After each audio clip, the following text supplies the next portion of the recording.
কবরের আযাব দেখার জন্য এই মেয়েটি একজন পাপিষ্ঠ ব্যক্তির কবরের মধ্যে ঢুকে পড়ে। তার হাতে একটি ক্যামেরা নিয়ে সে সবকিছু রেকর্ড করতে চেয়েছিল। আর কবরের ওপরে তাকে পাহারা দেওয়ার জন্য বসেছিল তারই আপন ভাই। মেয়েটি বাইরের পৃথিবীর কাছে এটা প্রমাণ করতে চায় যে কবরের আযাব বলে কিছুই নেই। কিন্তু পরবর্তীতে এই মেয়েটার সাথে এমন কিছু ঘটেছিল যা সারা পৃথিবীতে একটা আলোড়ন সৃষ্টি করেছিল। আপনাদের আগেই সতর্কীকরণ বিজ্ঞপ্তি দিয়ে দিচ্ছি, যারা একটু দুর্বল হৃদয়ের মানুষ তারা ভুল করেও এই ভিডিওটি দেখবেন না। কারণ এই ভিডিওতে এমন কিছু আছে যা আপনার জীবন পরিবর্তন করে দিতে পারে। তাহলে চলুন দেখা শুরু করা যাক গ্রেভ টর্চার বা কবরের আযাব। মুভির শুরুতে আমরা ছোট্ট একটা ফ্যামিলি দেখতে পাই, যারা তাদের দোকানে বেকারের রুটি বানিয়ে জীবিকা নির্বাহ করে। তাদের পরিবারে আরও দুইজন ছেলে মেয়ে আছে। তাদের একজনের নাম আদিল এবং তার বড় বোনের নাম সীতা। সীতা অনেক সাহসী একজন মেয়ে হলেও তার ছোট ভাই আদিল খুবই ভীত প্রকৃতির এবং নরম স্বভাবের একটা ছেলে। একদিন তারা যখন সবাই মিলে তাদের দোকানে রুটি বিক্রি করছিল, তখন হঠাৎ করে একটি কানে হেডফোন পরা রহস্যময় মানুষ তাদের দোকানে আসে। লোকটি সোজা আদিলের কাছে গিয়ে তার কান থেকে হেডফোন খুলে ওই ক্যাসেটটি আদিলের হাতে দিয়ে দেয়। এমন রহস্যময় একজন মানুষ দেখে আদিল তার বাবা মাকে ডাকতে ভুলে যায়। এদিকে তার বোন সীতা অন্য দুইজন কাস্টমারের সাথে কথা বলছিল। আদিলের কাছে আসা লোকটি তার কাছে এই ক্যাসেটটি দিয়ে তাকে বলে, এই ক্যাসেটটি আমি নিজে রেকর্ড করেছি, আর এখন এটা আমি তোমাকে দিয়ে দিচ্ছি, কারণ তোমাকে আমার অনেক পছন্দ হয়েছে এবং এখন আমি আল্লাহর পথে নিজেকে বিলিয়ে দিতে যাচ্ছি। তুমি ভুল করেও বাইরে এসো না, কারণ এটা খুবই বিপজ্জনক। এই কথাগুলো বলে লোকটি বাইরে বেরিয়ে যায়। আর সে চলে যেতেই সীতার কাছে থাকা কাস্টমারগুলোর একজন হঠাৎ করে তাদের টাকা রাখার ড্রয়ার থেকে কিছু টাকা নিয়ে বাইরে পালিয়ে যায়। সীতা এই কথাটি তার বাবা মাকে বললে তারা দ্রুত ওই লোকটিকে ধরতে যায়।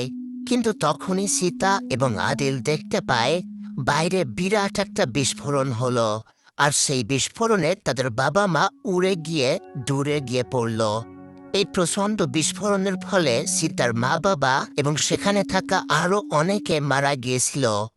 পুলিশ তাদের দুই ভাই বোনকে থানায় নিয়ে আসে তাদেরকে জিজ্ঞাসাবাদ করার জন্য। কিন্তু সেখানে আদিল তাদের সাথে ঘটে যাওয়া সব কথা বলতে গেলেও সীতা তাকে নিষেধ করে এবং তারপর তাকে বাইরে নিয়ে চলে যায়। তারপর সে তার ভাইকে নিয়ে একটা রেডিওর সামনে আসে এবং তার হাতে থাকা ক্যাসেটটি সেখানে ভরে দিয়ে তারা যা শুনতে পায় তারা শুনে তারা দুজনেই অবাক হয়ে যায় এবং এরপর থেকেই তাদের জীবন পুরো পাল্টে যায়। তারা রেডিওতে শুনতে পায় কোনো অদ্ভুত অলৌকিক শব্দ, একজন মানুষকে প্রচণ্ড মারছে এবং তাকে জিজ্ঞেস করছে, মান রাব্বুকা, অর্থাৎ তোমার রব কে। লোকটি যখন এই প্রশ্নের উত্তর দিতে পারে না, তখন আশেপাশে থাকা আরও অলৌকিক কোনো জিনিস তাকে মারতে থাকে।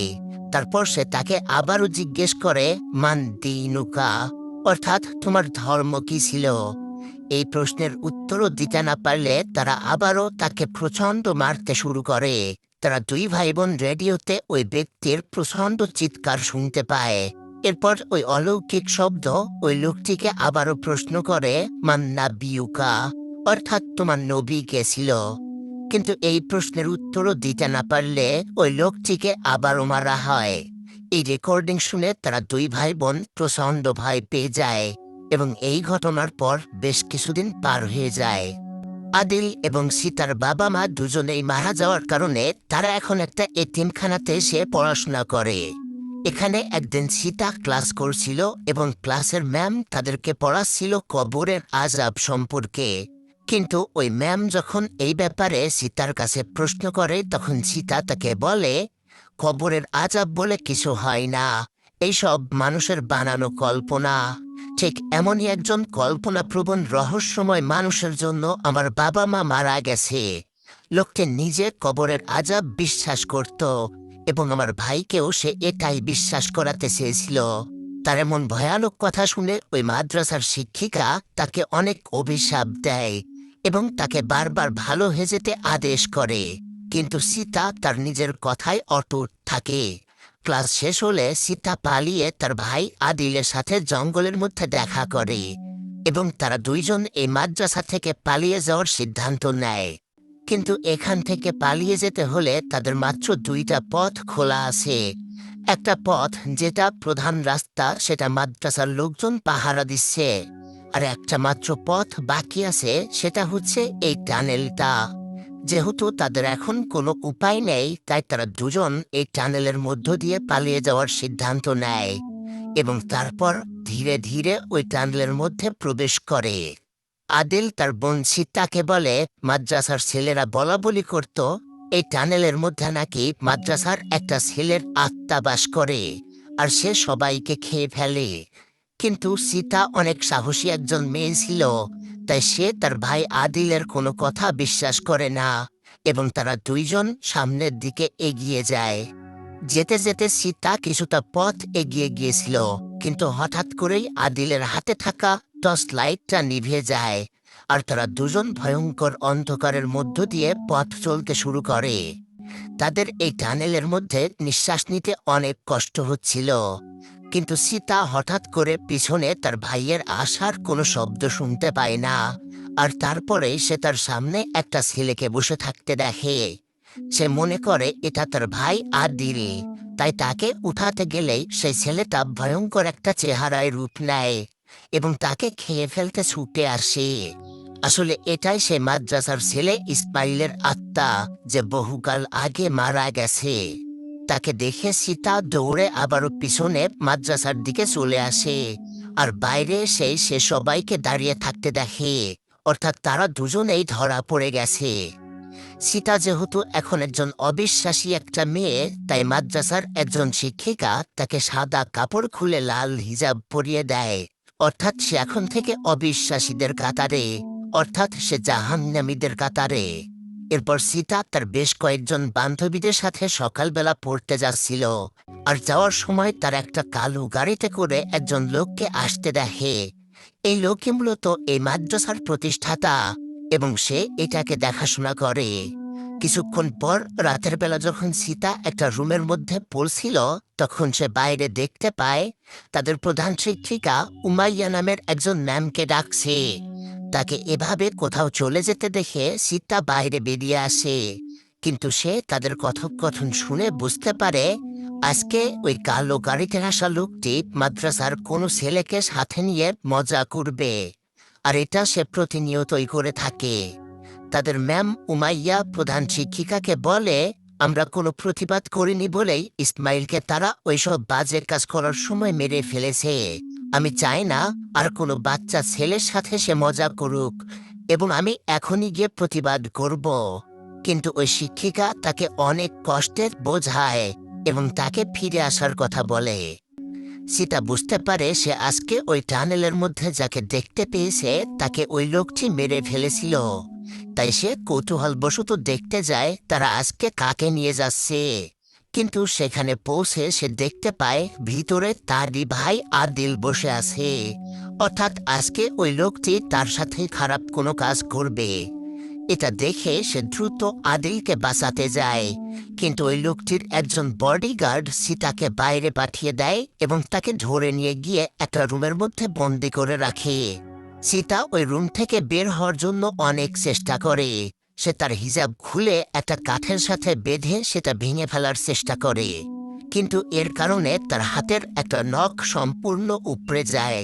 কিন্তু তারপরেও সে থামে না, অবশেষে সে ওটা ভেঙে ফেলতে পারে। পালিয়ে যাওয়ার সময় সে উমাইয়াকে তার সামনে দেখতে পায়। উমাইয়া তাকে একটি পুঁটলিতে করে কিছু খাবার এবং কাপড় দিয়ে এখান থেকে পালিয়ে যেতে বলে। জঙ্গলের মধ্য দিয়ে যেতে যেতে সীতা তার সামনের ওই গাড়িটিকে দেখতে পায়। তারা ওই গাড়িতে করে তার ভাইকে নিয়ে চলে যাচ্ছিল। সীতা তার পাশে পড়ে থাকা একটা লাঠি জঙ্গলের অন্যদিকে ছুঁড়ে দেয়, আর এটা দেখে গাড়ি থেকে নেমে মানুষগুলো সেটা দেখতে গেলে এই সুযোগে সীতা গাড়ি থেকে তার ভাইকে নামিয়ে নিয়ে তারা দুজনে সেখান থেকে পালিয়ে যায়। তারা আবারও ওই ভুতুড়ে টানেলের মধ্য দিয়ে যাওয়ার সময় তাদের সাথে ভয়ঙ্কর ঘটনা ঘটতে শুরু করে। ইসমাইল সীতার হাত ধরে চিৎকার করতে করতে তাকে এখান থেকে বের করতে বলে, আর তার চেহারা ছিল ভয়ঙ্কর বিভৎস। কিন্তু তাকে দেখে সীতা এবং আদিল দৌড়ে সামনের দিকে পালাতে শুরু করে, আর তারপর এক সময়ে তারা এই টানেলের ভেতর থেকে বের হতে পারে। এই ঘটনার পরে বহু বছর পার হয়ে যায়, আর এখন সীতা এবং তার ভাই আদিল অনেক বড় হয়ে গেছে। তারা দুজনেই একটি বৃদ্ধাশ্রমে কাজ করে এবং বৃদ্ধ মানুষদেরকে সেবা যত্ন করে সময় কাটায়। এই বৃদ্ধাশ্রমে ওহাব নামের বিশাল একজন ধনী ব্যক্তি ছিল, আর এই লোকটি মূলত সেই মাদ্রাসার মালিক ছিল। নিজের পুরো জীবন জুড়েই এই লোক এমন কোনো খারাপ কাজ নেই যেটা করেনি। সে মানুষকে ফাঁকি দিয়ে এবং দুর্নীতি করে প্রচুর টাকা ইনকাম করেছে। কিন্তু বৃদ্ধ বয়সে তাদের ছেলে মেয়েরা তাকে এখন এই বৃদ্ধাশ্রমে রেখে গেছে। বয়সের ভারে এবং নিজের চিন্তাশক্তি কমে যাওয়ার ফলে এই লোকটি এত বাচ্চাদের মতো আচরণ করে এবং সবসময় কান্না করে তার মাকে খোঁজে। কিন্তু তার মা তো বহু বছর আগেই এই পৃথিবী ছেড়ে চলে গেছে। সীতার এই লোকটিকে দেখে খুব খারাপ লাগে, কারণ অবৈধভাবে হাজার হাজার কোটি টাকা ইনকাম করেও তাকে এখন এই বৃদ্ধাশ্রমে কাটাতে হচ্ছে। সীতা জানত এই লোকটি ভয়ানক পাপিষ্ঠ একজন ব্যক্তি। লোকটির এই করুণ অবস্থা সীতা তার মোবাইলে ভিডিও করতে শুরু করে। সেই লোকের এমন আরও বেশ কিছু ভিডিও তার মোবাইলে ধারণ করে রেখেছে, কারণ তার বড় একটা প্ল্যান আছে, আর সেই প্ল্যান কি সেটা কিছুক্ষণের মধ্যেই জানতে পারবেন। সীতা নিজের ল্যাপটপে একটি ধর্মীয় আলোচনার অনুষ্ঠান দেখছিল, আর সেখানেই সে জানতে পারে মানুষ যখন মারা যায় তখন তাদের কবরে একজন ফেরেশতা আসে এবং সে সবাইকে 3টি প্রশ্ন করে। যদি ওই ব্যক্তি প্রচণ্ড ভালো মানুষ এবং আল্লাহর উপর বিশ্বাস রাখে তাহলে সে ওই 3টি প্রশ্নের উত্তর দিতে পারে এবং তার কবর শান্তিতে পরিপূর্ণ হয়। কিন্তু যদি ওই ব্যক্তি 3টি প্রশ্নের উত্তর দিতে না পারে তাহলে তার কবরের আযাব শুরু হয় এবং সে ভয়ঙ্কর কষ্ট পায়। এগুলো দেখেই সে প্ল্যান করে একদিন সে নিজেও এই অনুষ্ঠানে যোগ দিবে, কিন্তু ততদিনে তার হাতে অনেক প্রমাণ থাকবে যে কবরের আযাব বলে কিছুই হয় না। এদিকে আদিল ওই বৃদ্ধাশ্রমের একজন মৃত ব্যক্তিকে গোসল করাচ্ছিল। মাদ্রাসা থেকে পালানোর পর সেই বৃদ্ধাশ্রমে এই কাজটি করে সময় কাটায়। লোকটিকে গোসল করানো হয়ে গেলে সে তাকে একটা কবরস্থানে নিয়ে গিয়ে সুন্দরভাবে কবর দিয়ে দেয়, আর সেখানে তার বোন সীতা দাঁড়িয়ে সবকিছু দেখতে থাকে। সে তার ভাই আদিলকে বলে, আমি একদিন কবরের মধ্যে ঢুকে সেখানে কি কি হয় সবকিছু রেকর্ড করে মানুষের সামনে এটা প্রমাণ করে দেব যে এর মধ্যে আসলে কিছুই হয় না, মানুষ সবকিছু বানিয়ে বানিয়ে বলে। কিন্তু তার ভাই আদিল তাকে এটা করতে নিষেধ করে। সে জানে তার বোন বহু বছর ধরে এই বিষয়টা নিয়ে গবেষণা করছে। কিন্তু সে তার বোনকে বলে, তুই তো নিজের চোখেই ইসমাইলের আত্মা দেখতে পেয়েছিস, তাহলে তোর কবরের আযাব বিশ্বাস করার কোনো কারণ এখনো কেন খুঁজে পাসনি? তবে এসব কোনো কথাই সীতা তার পরিকল্পনা থেকে সরে আসে না, কারণ সে চায় মানুষকে ভুল ধারণা থেকে মুক্তি দিতে। আসলে নিজের বাবা মায়ের এভাবে মারা যাওয়া সে একেবারেই মেনে নিতে পারেনি, তাই সে এখন চায় যেভাবেই হোক প্রমাণ করতে হবে পরকালের দুনিয়া বলে কিছুই নেই।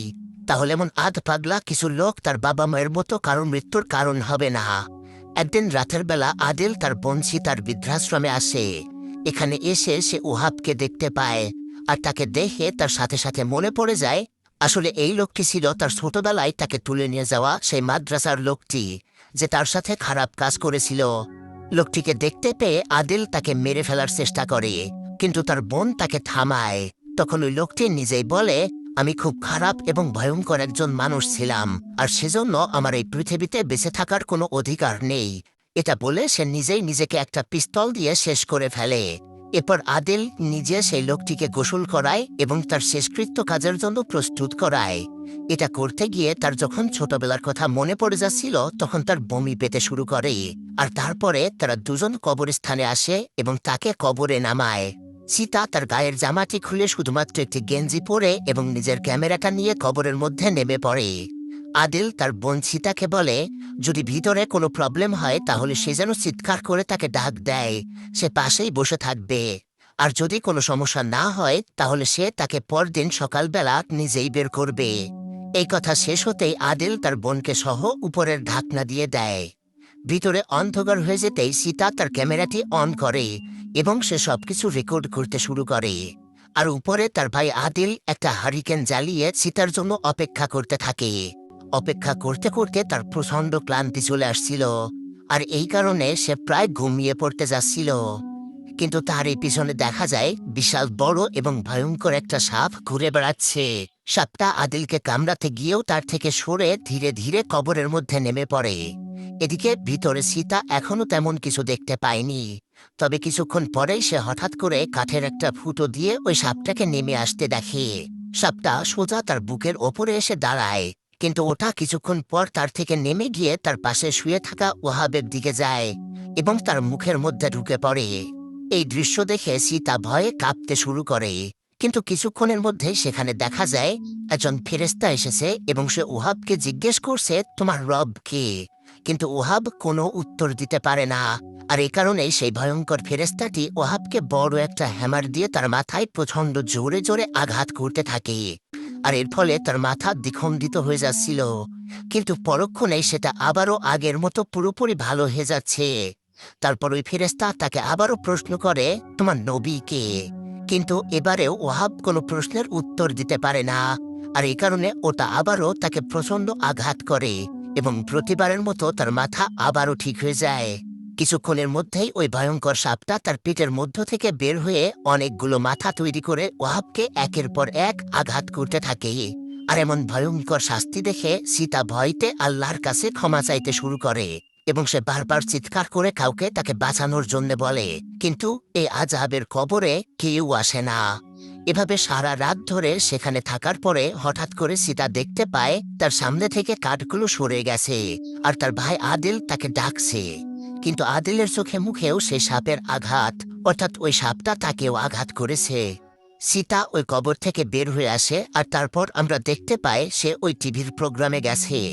সীতা যেহেতু তার ক্যামেরায় সবকিছু রেকর্ড করছিল, তাই সে প্রথমেই ওই অনুষ্ঠানের প্রধান অতিথি হয়ে সবকিছু বর্ণনা করতে শুরু করে, যে তার সাথে ছোটবেলায় ঠিক কি কি ঘটেছিল এবং তার বাবা মা কিভাবে মারা গিয়েছিল।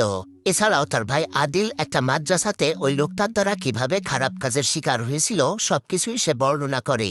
এবারে সে বলে, আমি প্রডিউসারকে আমার এই রেকর্ডিং করা মেমোরিটা দিয়েছি, সেই টিভিতে সবকিছু চালু করে দেখাবে। কিন্তু অদ্ভুত ব্যাপার, তারা যখন ওই টিভিটা প্লে করে তখন তারা সেখানে শুধুমাত্র মাটি ছাড়া আর কিছুই দেখতে পায় না। এটা দেখে সীতা প্রচণ্ড রেগে যায়। সে মনে করে হয়তো ওই ক্যামেরাম্যান ইচ্ছাকৃতভাবেই তার দেওয়া মেমোরিটা চেঞ্জ করে অন্য একটা মেমোরি লাগিয়ে দিয়েছে। তার দিকে রেগে সে সবকিছু বলছিল, তবে ওই ক্যামেরাম্যান বারবার তাকে বলছিল সে কিছুই চেঞ্জ করেনি, এটা সেই মেমোরিটাই যে তাকে দিয়েছে। সেখান থেকে ফিরে সীতা সোজা তার ভাই আদিলের কাছে যায়, কারণ ক্যামেরাটা আসলে আদিলেরই ছিল। হয়তো সে নিজেই এই মেমোরিটা চেঞ্জ করে দিয়েছে, কিন্তু আদিল নিজেও এটা চেঞ্জ করেনি। এইবার সীতা বুঝতে পারে আসলে সে যতই চেষ্টা করুক কখনোই বাইরের মানুষের কাছে এই ঘটনাগুলো সে দেখাতে পারবে না।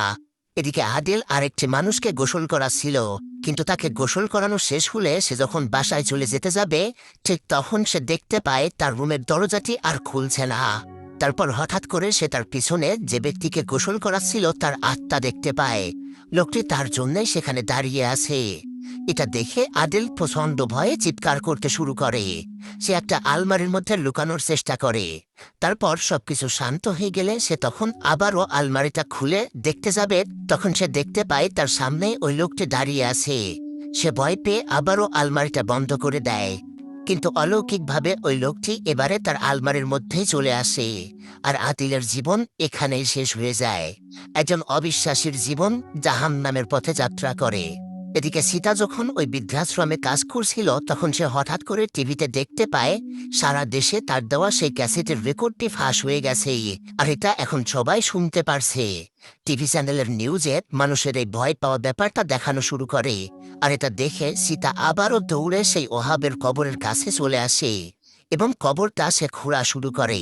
কিন্তু ওটা খুলতেই হঠাৎ করে ওই কবরটা তাকে ভিতরে টেনে নেয়, আর সেখান থেকে সে পুরো একটা অন্য জগতে চলে যায়। সে দেখতে পায় বহু বছর আগে যে টানেলের মধ্য দিয়ে তারা পালানোর চেষ্টা করছিল, এখন সেটা এই টানেল হয়ে গেছে। এখানে সে অনেকগুলো আত্মার চিৎকার শুনতে পায়, আর সবাই তাকে এখান থেকে বের করতে বলে। ওই টানেলের মধ্যেই সে আবারও ইসমাইলকে দেখতে পায়, কিন্তু সে এখনও সেই ছোট্ট বাচ্চাটি থেকে গেছে। ইসমাইল তার বিভৎস চেহারা নিয়ে সীতাকে বারবার বলতে থাকে তাকে এখান থেকে বের করার জন্য, কিছুক্ষণের মধ্যেই সেখানে তার ভাই আদিলকে দেখতে পায়। আদিল কাউকে যেন গোসল করাচ্ছিল, কিন্তু হঠাৎ করে সে আবারও ভীষণ চিৎকার করে ওঠে। তাকে দেখে সীতা দৌড়াতে শুরু করে, কিন্তু তার এই দৌড় অনন্তকাল চলতে থাকে। হ্যালো বন্ধুরা, এই মুভিটা এখানেই শেষ হয়ে যায়। তো আপনাদের যদি এমন হরর মুভি পছন্দ হয় তাহলে আমাদের চ্যানেলটি অবশ্যই সাবস্ক্রাইব করবেন।